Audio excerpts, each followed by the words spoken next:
Assalamualaikum warahmatullahi wabarakatuh. Alhamdulillah rabbil alamin wa bihi nasta'inu ala umurid dunya waddin. Wassalatu wassalamu ala asrafil mursalin wa ala alihi wa ashabihi ajma'in. Asyhadu an la ilaha illallah wa asyhadu anna Muhammadan abduhu wa rasuluh. Amma ba'du. Jamaah sekalian, alhamdulillah kita sehat malam hari ini. Mohon maaf sempat ada aral ya beberapa hari. 2 hari sebenarnya saya sudah sehat, tapi kemarin ada acara buka bersama di sekolah, jadi sampai malam juga, jadi tidak bisa berjumpa dengan jamaah sekalian. Mudah-mudahan semuanya sehat ya. Salawat dan salam semoga tetap tercurahkan kepada baginda Nabi besar Muhammad Sallallahu Alaihi Wasallam. Jamaah sekalian, 17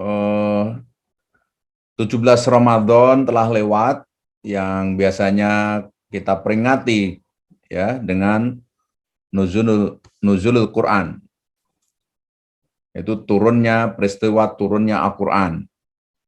Tapi di 17 Ramadan ini juga ada kejadian luar biasa di dalam sejarah Islam, yaitu terjadinya Perang Badar ya. Perang Badar, perang pertama dari kaum muslimin setelah hijrah di Madinah, 313 melawan 1000. Jadi hanya sepertiganya. Tapi karena umat Islam di bawah komando Rasulullah SAW memiliki keyakinan yang teguh dengan segala kekurangan, akhirnya ada bantuanlah dari para malaikat. Sampai saat itu Rasulullah SAW berdoa ya, yang sampai ketiaknya itu kelihatan. Karena bajunya itu ya, saking tingginya. Jadi kalau sampai ini kalah, maka tidak ada lagi hamba yang menyembahmu ya Allah. Jadi mohon betul agar perang Badar saat itu dimenangkan. Itu kejadian di 17 Ramadan ya. Dan alhamdulillah meskipun 313 melawan 1000, hanya pasukan kuda hanya punya 2 ya di pihak Rasulullah. Di sana punya 313 gitu ya. Kemudian pasukan unta juga cuman punya 70, di sana lebih besar dari itu. Jadi kalkulasi perang secara zahir itu rasanya mustahil. Tapi para sahabat sepakat ya, bertekad akan tetap berada di belakang Rasulullah. Dan alhamdulillah takbir menggema bahwa perang Badar saat itu dimenangkan oleh kaum muslimin. Kemudian kafir Quraisy melakukan konsolidasi ya, melakukan koordinasi yang akhirnya membalas dengan perang Uhud, yang sebenarnya juga kalah kaum musyrik Quraisy ini. Namun karena umat Islam keburu berebut rampasan perang ya, tidak menunggu komando bahwa jangan pergi dari posnya masing-masing, sudah dikira udah kalah lari, ternyata mutar balik di balik Bukit Uhud ya, Gunung Uhud, dan akhirnya pasukan pemanah dari kafir Quraisy memanah habis pasukan kaum muslimin yang sedang berebut rampasan perang. Sampai Rasulullah juga luka ya, yang itu banyak sekali penghafal Al-Quran dan sebagainya yang syahid di perang Uhud. Itulah yang kemudian kita kenal, kalau bagi yang udah haji umroh, itu ada Bukit Uhud ya, di situ kisahnya sangat memilukan. Itu 17 Ramadan. Selain peristiwa yang sering diperingati dengan nuzulul Quran. Nah, jamaah sekalian, saya ingin menjelaskan sedikit tentang turunnya ya, sejarah turunnya Al-Quran ini ada berbagai pendapat, salah satunya yang dikutip oleh Abdul Hamid LC ya dalam bukunya Pengantar Studi Al-Quran, bahwa di sana dikemukakan ada 3 periode turunnya Al-Quran itu. Periode pertama adalah saat di Baitul Al-Mahfuz. Ini tidak seorang pun yang tahu tentang posisi keberadaan dari Al-Quran ya.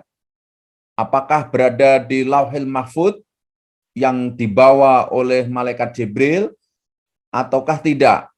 Hanya Allah lah yang tahu. Namun di dalam Quran surat Al-Buruj ayat 21 sampai 22 Allah SWT berfirman, A'udzubillahi minasyaitonirrajim, bal huwa Qur'anun Majid fi lauhil mahfuz. Yang artinya bahwa mereka mendustakan Al-Quran yang mulia itu. Qur'anun Majid ya, jadi Quran yang mulia. Fi lauhil mahfuz, yang tersimpan rapi di dalam lauhil mahfuz ya, di lauhil mahfuz. Kemudian di Quran surat Al-Waqiah ya, ayat 77 juga 78, Allah berfirman, innahu laqur'anun karim fi kitabim maknun. Sesungguhnya Al-Quran ini adalah bacaan yang sangat mulia pada kitab yang terpelihara di Lauhil Mahfuz. Jadi dari 2 surat ini jelas bahwa Al-Quran itu berada di Lauhil Mahfuz. Nah, kemudian periode kedua merupakan turun ya Al-Quran itu dari Lauhil Mahfuz ke dunia langit. Nah, ini belum ke Nabi Muhammad ya, dari Lauhil Mahfuz baru turun ke langit. Itu sebagaimana yang pertama surat yang sudah sering kita baca, mungkin sudah kita hafal ya. Inna anzalnahu fi lailatul qadr. Lailatul qadri khairum min alfi syahrin. Jadi turun pada malam Lailatul Qadar.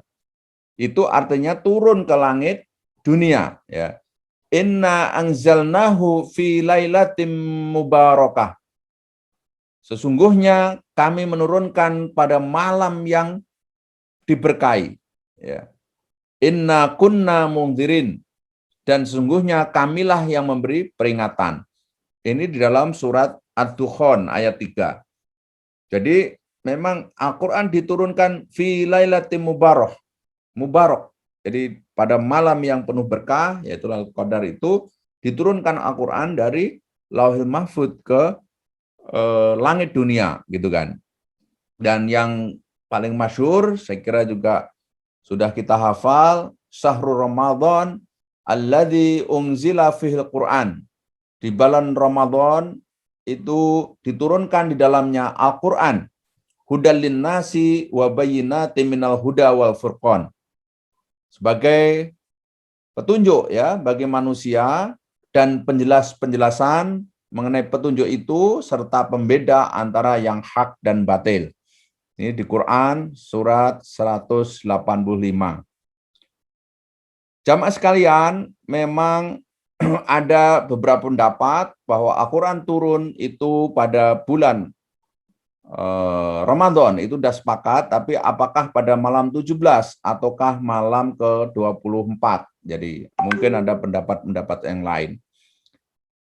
Mungkin itu sebagai wawasan saja, tetapi yang penting bagi kita, jemaah sekalian, yang terakhir ingin saya sampaikan, bahwa Al-Quran ini adalah pembawa kebenaran. Jadi firman Allah, ya, firman Allah SWT, jadi Al-Quran itu diambil kata dari qoro'a yakro'u Qur'anan. Jadi ini merupakan isim tabdil ya. Jadi superlatif. Superlatif itu the most ya, yang jadi bacaan yang diulang-ulang itu maksudnya Quran. Quran itu adalah bacaan diulang-ulang. Maka kita tidak pernah bosan ya, tidak ada umat Islam yang bosan membaca Al-Quran. Minimal di dalam sehari semalam itu berarti 17 kali. Karena kita wajib membaca Al-Fatihah. dalam setiap rokaat. Berarti 17 kali kita tidak bosan-bosannya. Dan tentu jika ditambah dengan tadarus dan sebagainya, itulah kenapa disebut dengan Quran. Itu berarti bacaannya itu. Kalau lembaran-lembaran yang dikumpulin dari bacaan itu, itulah mushaf. Makanya kita tidak boleh menyentuh kecuali suci, yaitu mushaf. Tapi kalau sudah berupa dijilid dan menjadi sebuah buku, itulah kitab.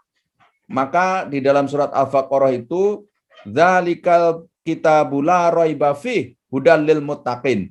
Dzalikal kitab. Jadi kitab ini memang udah satu kesatuan yang dijilid. Itulah dengan kitab. Nah, semuanya itu adalah Al-Qur'an. Jadi Quran itu bacaannya gitu kan. Yang lembar-lembar itu adalah mushafnya, dan kitab ini adalah memang sudah tersusun rapi menjadi sebuah kitab. Itulah kitab Al-Quran. Semuanya itu membawa kebenaran. Semuanya berisi kebenaran. Sebagaimana firman Allah di dalam surat Al-Isra ya, ayat 105, A'udzubillahi minasyaitonirrajim wa bil haqqi anzalnahu wa bil haqqi nazala. Jadi, dan kami turunkan Al-Quran itu dengan sebenar-benarnya, ya, dengan sebenar-benarnya. Dan Al-Quran itu wabil haqqi nazala, dan dengan kebenaranlah turunnya itu. Artinya Qur'annya ini juga memang oleh Allah diturunkan dengan sebenar-benarnya, gitu kan? Bukan bohong-bohongan. Jadi memang itu firman Allah yang diturunkan kepada Nabi Muhammad untuk kita semua, gitu ya. Dan juga membawa kebenaran yang sebenar-benarnya, tidak ada keraguan, gitu. Makanya di pembukanya itu dzalikal kitabul la raiba fih. Jadi kitab ini tidak ada keraguan, tidak ada sebuah tulisan profesor ya, disertasi itu sekolah yang tertinggi ya, ataupun skripsi ataupun apalah yang berani mengatakan bahwa tidak salah itu. Pasti selalu mengatakan, dan pengantarnya itu saran kritik yang bangun, karena kami masih selalu ada kemungkinan salah. Tapi kalau Al-Quran itu dzalikal kitabul la, kitab ini enggak ada keraguan di dalamnya. Jadi karena hakul, yakin kebenarannya. Wa ma arsalnaka illa mubasyiran wa nadhira. Dan kami tidak mengutus kamu Muhammad melainkan sebagai pembawa berita gembira dan pemberi peringatan.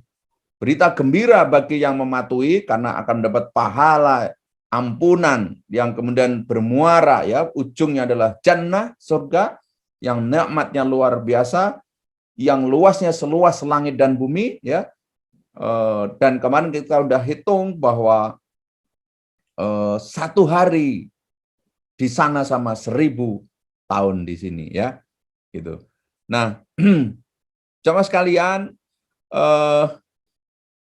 persoalannya adalah bagi kita sekalian, Al-Quran ini benar, namun tidak mudah ya kita berpegang teguh kepada Al-Quran.